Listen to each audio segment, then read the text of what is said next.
Hi everyone, thank you for joining us today. So just to introduce myself, my name's Molly Kent. I work at Radar Healthcare and I'm one of the National Business Development Managers. I specialise in quality and compliance. And with me, joined on the webinar today, is Jo. Jo, if you'd like to introduce yourself.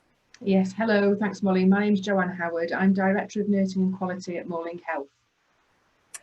Thank you very much for making the time to speak with us today, Jo. I think this is going to be a really interesting and hopefully illuminating session for everyone. So just before we kick off and get into the topic for today, it'd be really useful just to have a very brief overview of Morling Health, if that's okay. Yeah, of course. Yeah, so Morling Health is a fairly small company. We have almost 300 staff spread across the country, from as far as Kent and Greenwich, West Midlands, Cambridge, and we operate GP practices, urgent care centres, walk-in centres and out-of-hours services. And we provide different innovative services that we feel are contributing to the overall 5-year plan. But we work very closely with CCGs and the NHS as a whole to deliver all those services. Brilliant, thank you. To give you a brief introduction to Radar as well, we've been working with Morling Health for over a year now, and Radar is a quality improvement and patient safety software company. So what we do is we really look at that end-to-end process, whether we're looking at workforce compliance through to incident and risk, audit, document management, analytics to underpin everything. So it's really a bit of a shift change in terms of how organisations manage quality improvement and patient safety. And because everything's in that one system, it's very visible, it's very accessible. And I know, Jo, we're going to talk about this in the session in detail, but I thought I'd just put a couple of points on the board and for everyone to see here of the sort of things that we've been supporting with. So actually having that single space, having that really accessible platform and really embedding it into the day-to-day culture in Morling Health, which I know you've seen a lot of benefits from, and you've been able to put in place some really innovative changes in a very, very short space of time. So to start the session, I thought, Jo, I'd just ask you a really general question about COVID. So I know COVID has been and it's going to continue to be on our minds for the foreseeable future, and obviously it's had an enormous impact on healthcare and the way we manage our day-to-day. So with that in mind, how has your experience been throughout COVID? Have you found that you've had to be innovative throughout COVID in the way that you use technology? Yeah, thanks, Molly. I think as any healthcare organisation will tell you, this year has been anything but business as usual. There has been nothing normal about it, and it will continue to be that way for the foreseeable future. I think daily life is a challenge every single day. Something new comes in. We have had to adapt and react very quickly. We, redeployed staff to different areas, quickly delivered training. We've even had to relocate services to make space in A&E departments and move our urgent care centres elsewhere. So it's been a pretty chaotic year, and I think you used the term when we were talking previously about it being the perfect storm of issues, and that's exactly how I would describe it. That's really interesting, and obviously as we move into winter as well, that's going to be further impacted by winter pressures and the restoration of services, and also we're now looking at these mini lockdowns as well, with more and more organisations suffering the impact of being across different locations, different services, departments within their organisation being affected by those mini lockdowns. So at Morling Health, how have you been preparing, and how do you continue to prepare for some of your locations being in lockdown? Yeah, it's a good question. We are very spread across the country, so we are an organisation that's not under one roof. So we have some services that are very big and some that are very tiny, but they are spread all over. And for us, having one single point of access for all of our information has been absolutely crucial in making sure that all of our staff get the information that they need to be able to do their jobs properly. So, we have used the Radar reporting system for the notices to make sure that people are fully aware of latest infection control guidance, and certainly this last week making sure that they understand exactly what the medium high, very high local restrictions mean and how that applies to them. And we've been able to, through Radar, issue that via our notices so that we are hitting every single member of our staff. That's really interesting. And do you think that using Radar for the notices and your comms platform as well, do you think that's had a positive impact both on the board from an assurance point of view, but also the staff being able to be in the loop with your latest comms? Yeah, it absolutely has, Molly. And I think for us, there was, I will just talk a little bit about, we did a lessons learnt piece in around June, July time, because as a company, we wanted to know during the height of the pandemic, what had worked well and what hadn't worked well. And communication came out as the best thing that we had done. And but it also, interestingly, came out as the worst thing, because people were saying they were getting so many things from different places. And so we set the precedent and said, okay, you will get notifications from me via Radar, and that will be the document that you need to refer to. So everything else you can ignore, and we will just use that one system. So that one system has reduced our manual overheads, because it meant that people aren't having to trawl through internet or trawl through their emails to find relevant recent information. They've got it at their fingertips. It's been less confusing for them, because they know if it's come from our head office, from me, then they know that it's the most recent document. I mean, you know, and it's led to less frustration, because people aren't having to read through reams and reams of copious documentation in emails, because, you know, the guidance changed, you know, not just from one week to the next, one day, but from hourly sometimes in some areas. And so having that system through Radar of being able to drive that information out there really quickly was great for our communication. And we also use the red, amber, green system. So Radar has this built-in function where you can rate your notice. So you can rate it red if it's really urgent, and amber and green, typical RAG system. But actually what we found our managers were reporting back to us was that was really helpful for them, because on a daily basis they were saying, okay, there's a red alert there, I need to check that now, or there's a green alert, I can leave that till later on today or tomorrow even. So it certainly helped with time management as well for our managers. That's really interesting, actually, because I think we're in this really unique period of time whereby we're missing out on those face-to-face interactions, which are normally really valuable in our day-to-day work in terms of communication. We're no longer in the same office, able to catch up next to the coffee machine or whatever it might be. We're suddenly relying on these new channels of communication to ensure that our comms are effectively communicated to everyone in the company, but secondly, that people on the shop floor actually have the assurance that they've received the latest information, they know what they need to do, why they need to do it, and they're not filtering through kind of almost hundreds of emails because of and that there's no confusion. I know that recently I was speaking to a trust based in the Midlands, and they've got a real issue at the moment with their quality improvement team from working from home. They're struggling to actually get comms out and have that direct channel of communication to people on the shop floor in the trust, because previously they'd rely on going down to the ward level and speaking to people and having meetings in on premise. So now they're looking for new ways where they can have those really effective channels of communication. And like you say, using things like the RAG rating in Radar, where you can prioritize and you can easily evidence, okay, I know that I need to read this today because it's come in as a red rated notice, and I've got some green ones as well which need doing by the end of the week. It's really clear and concise, and actually has been supporting a lot of people throughout the pandemic with their comms and getting people the information they need.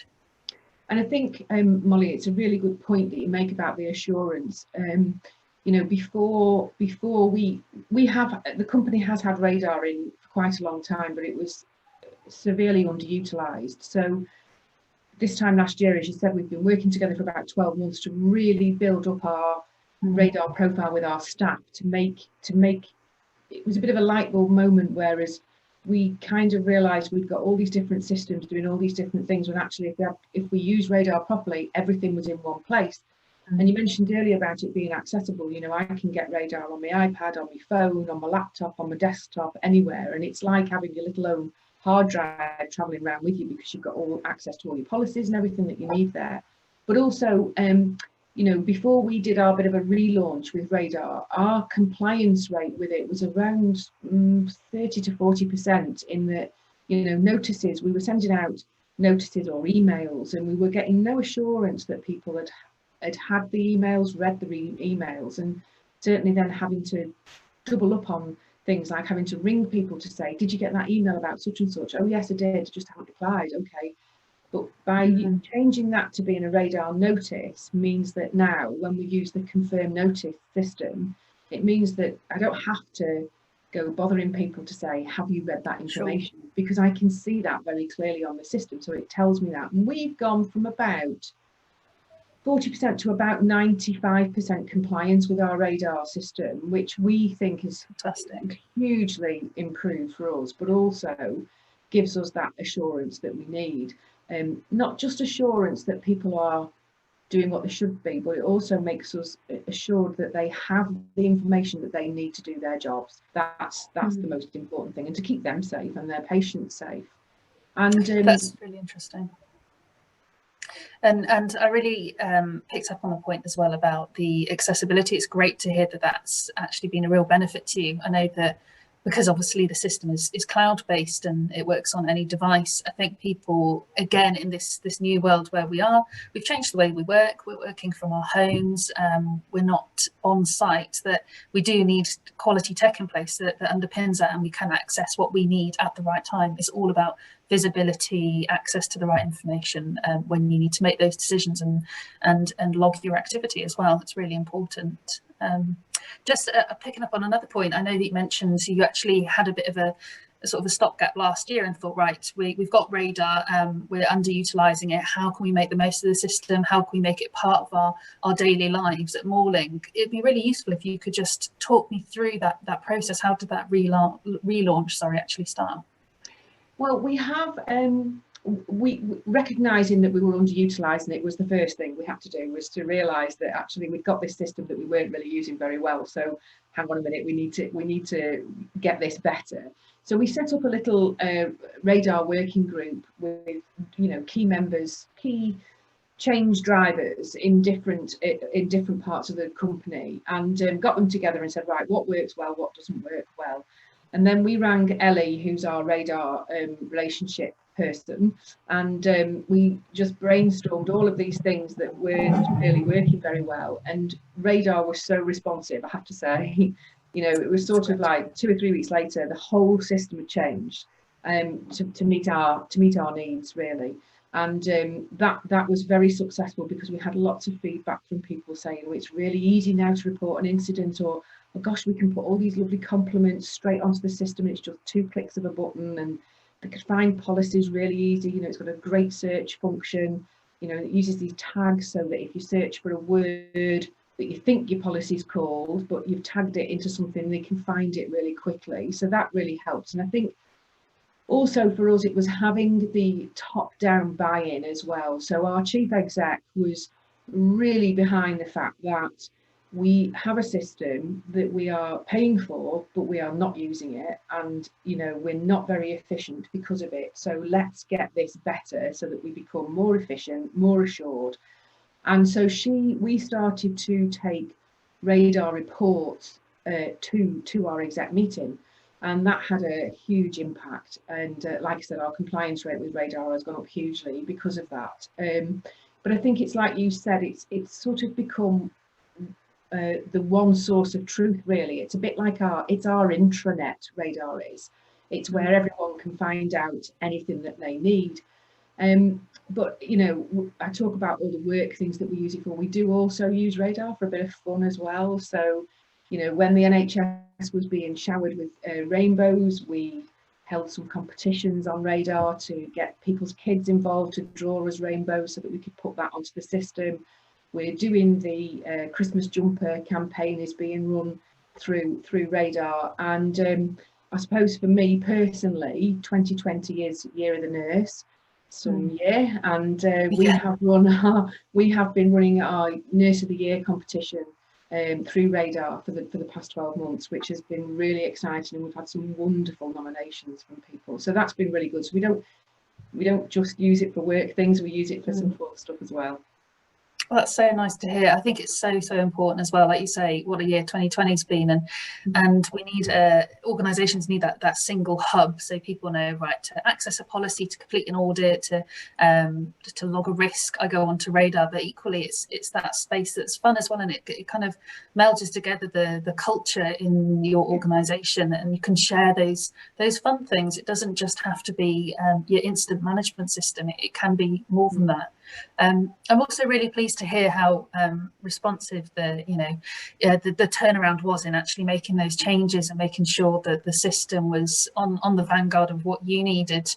It makes me think of another example where we were supporting Methodist homes right at the start of the pandemic, and they had a quite a similar situation to yourselves, whereas they didn't actually have Radar beforehand, but they have loads of different sites, about 90 sites in the UK, and they needed that one system approach and that top-down visibility, so that actually they could manage compliance and have the assurance at board level, but equally every member of staff had the assurance that they were following best practice, they were doing everything to the letter of latest guidance, and we were able to help them really quickly in creating their COVID response pack. So pleased to hear that Malling Health, obviously you had the same experience. It's really good. So thinking about quality improvement and actually how, obviously we talked about the culture and how it's become that central hub. When we're thinking about quality improvement, are there any ways in which Radar has supported quality improvement processes across Malling that you'd be able to talk about?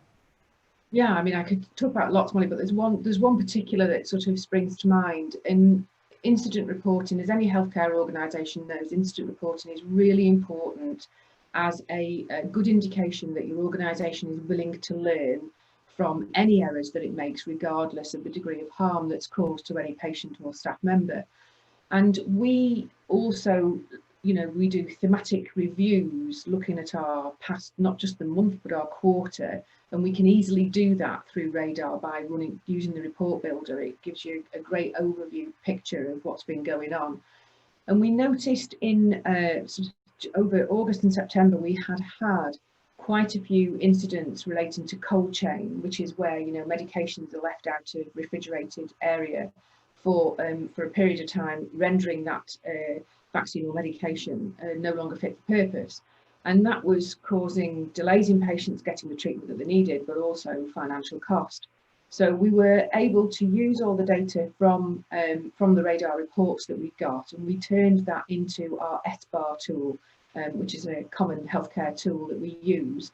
But then we put that together with a revised policy, and send that out through our notice system, so that again, getting confirmation that people had read it. And so it really completes that chain for us. So it's from incident happening, reporting, reviewing, and then closing that loop. But then the continuous improvement bit is where we then go back and audit it to make sure people are still doing what they should be doing to keep the cold chain in place. Oh, fantastic. I picked up on that last phrase that you used, continuous improvement. Would you now say that actually you've got mechanisms and a system in place for continuous improvement at Malling? I would definitely say that, Molly. I think, prior to Radar, there was very little in the way of assurance for us. It was a bit of a wing and a prayer that people were doing things that they should be, or that we'd got things that we had got. And so I think in terms of both reporting the incidents and reviewing the information and being able to triangulate everything, we have definitely got that assurance that we need. And it has definitely led to an improved culture. People are not afraid to report incidents. We know we still have a way to go. Primary care is predominantly quite is not as good as acute trusts are at identifying and reporting patient safety incidents, but they are getting there, and we have got that platform for them to do that. So we have got some way to go in that, but our culture has definitely changed, because And Radar has enabled that because it's so simple for people to be able to report things on. It's not a long-winded form. They don't have to log into several systems. It's just one system, couple of clicks of a button, drop down boxes, and it's done. Yeah, so I think we definitely do have that now that we didn't have before. That's really good. I think that's you've hit a really good point actually, is around the usability of Radar. The way we actually design it is for our front end users. And I think in healthcare sometimes systems, and particularly clinical systems, can be somewhat complex, difficult to use, and kind of designed without the front end user in mind. And these are the most time-starved people in healthcare. Ultimately, you want a system where it's extremely simple, quick to use, and it's intuitive as well, because no one goes into healthcare ultimately to be a systems administrator. They want to deliver the care and complete their day-to-day, rather than logging things for 20 minutes when it should take 2, really. So I'm glad that you picked up on that as well. Just thinking about assurance, I think that's a really, really great point, that actually you've got more assurance now, and you mentioned before, both people on the shop floor have got that assurance that they're following due process, but also at an organisation level, you've got assurance of better compliance, and you've got those figures to back it up. Are there any other ways that actually kind of pre-pandemic and post, where we are now and kind of coming into wave 2, are there any ways that you can evidence that assurance? Are there any ways that it's changed in particular? Yeah, and it's, you know, pre the Radar assurance piece, we were relying on, you know, us having to do, we did quality visits to each of our sites on a monthly basis, you know, which is great because you get that interaction with people and you can physically see things and you can physically, you know, talk to people and see what's going on.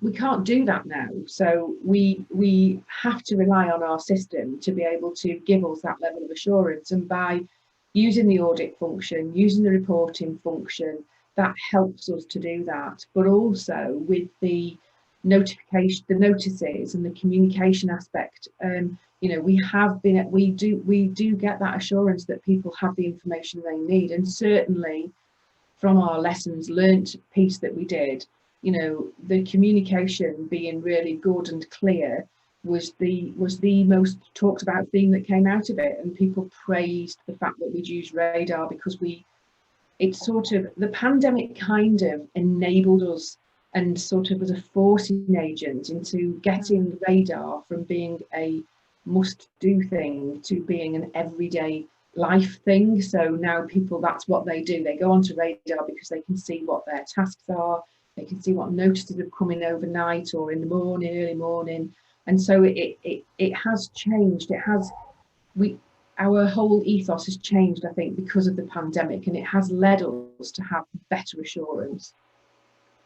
That's really, really good to hear, and interesting as well, that phrase that the pandemic has been an enabler, because actually, whilst it's been the most awful year for healthcare, there are pockets of where innovation can have been able to really support organisations like yourselves, and actually where you've been trying to embed something for months and months, you can start to do it overnight because there is real urgency and a need, and we're able to use systems like Radar, for example, as that core central pillar to our everyday. And like you say, we can log on, see what we need to do for that day, the next week, whatever it might be, and have a clearer understanding and improve visibility, and obviously improve compliance is the net result of that.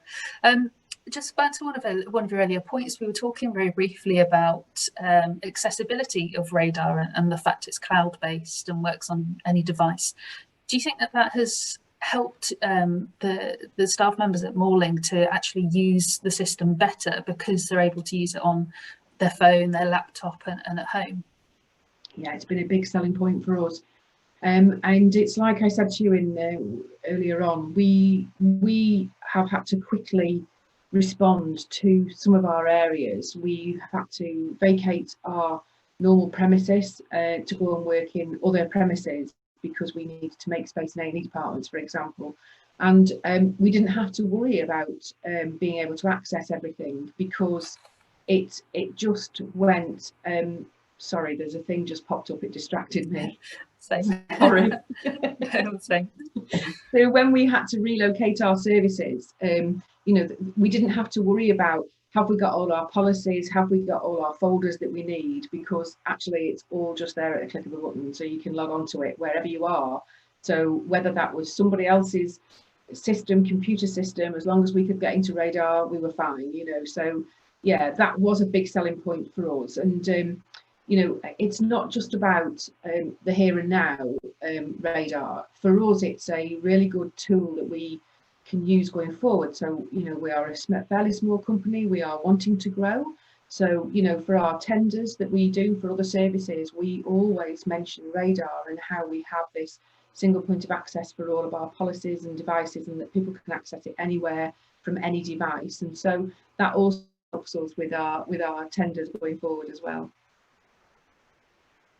Fantastic. That's really, really great. And you mentioned as well that for the future, you said something about the future and supporting you. And actually, that is where Radar sits. We're not just a software platform. We're very much the tech partner for the organisations we work with. And it's that consultative approach as well, at looking, where do you want to be? How can we support you through that? And because the software is so configurable and flexible, it's been able to underpin all of those critical processes. Obviously, COVID has been the strongest example of that this year, where we've been underpinning organisations' full COVID response toolkits, but there are other areas as well, things like intermediate care patient journeys, population health pieces. It's about looking to the future and where are we going to be able to embed continuous improvement? What are we going to need to do in the next kind of 3-5 years, whatever it might be, and how can we lean on the tech that we've got in place to get us there? And again, I think it's a bit of a shift change in terms of how healthcare organisations look at their tech providers. It's about being more than just that software platform, really. Yes. It's been so interesting talking to you, Jo. I'm conscious of time and your time and everyone else who's listening to this. I've learned a lot, and it's been really, really interesting learning about how Radar has supported you on the shop floor and how you've been able to actually embed and enact these changes so quickly. I was just wondering if for a kind of final piece, it would be really useful to understand your takeaways from the pandemic and tech adoption throughout the pandemic, and your thoughts from this year, really, as it's been, as you say, a pretty bonkers year. Yeah, it has. It has been both the best and the worst thing to happen, if I'm really honest. Worst because nobody on this planet wanted this pandemic to happen. You know, that's possibly the worst thing that could ever happen to this country, really, and to the planet. But in terms of the best thing, it's been a really good enabler for us.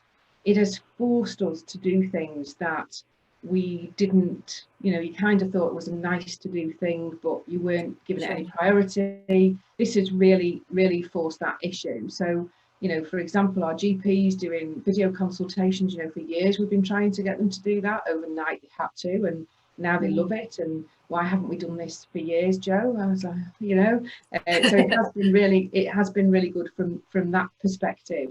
But also I think it has helped us, you know, certainly using the Radar platform has certainly enabled us to become more efficient in the way that we issue information to people. You know, we have to be very, very concise and very clear with the messages that we're giving to people so that they understand, but also then we've got that assurance back. And I think if we hadn't have been in this situation, we may well have just been bumbling along as we have been doing before. Sure. So this has kind of really enabled us to do that. And you know, when it all came out and we were having to get all this communication out to people, there was only one way for us that we were going to do that, and that was with the use of Radar. So yeah, I think it's been a real journey, and it's not over yet, not by a long way. And like you say, we've got a future in front of us, and now is the time for us to really start embracing all of this tech and how that does help healthcare. That's so interesting to hear. I'm really, really pleased that, as you say, it's obviously been the worst of times, but it's also great that it's opened up that window for innovation, that you're able to actually enact real change and really support your services and your patients through the use of quality technology. So thank you so much, Jo, for your time. It's really appreciated, and I hope that everyone has taken something away and learnt something from the webinar. Obviously, if you want to get in touch, please do. I'll put my details on the screen shortly, but now we'll just open the floor to any questions you might have. Thank you, Molly. Thanks, Jo.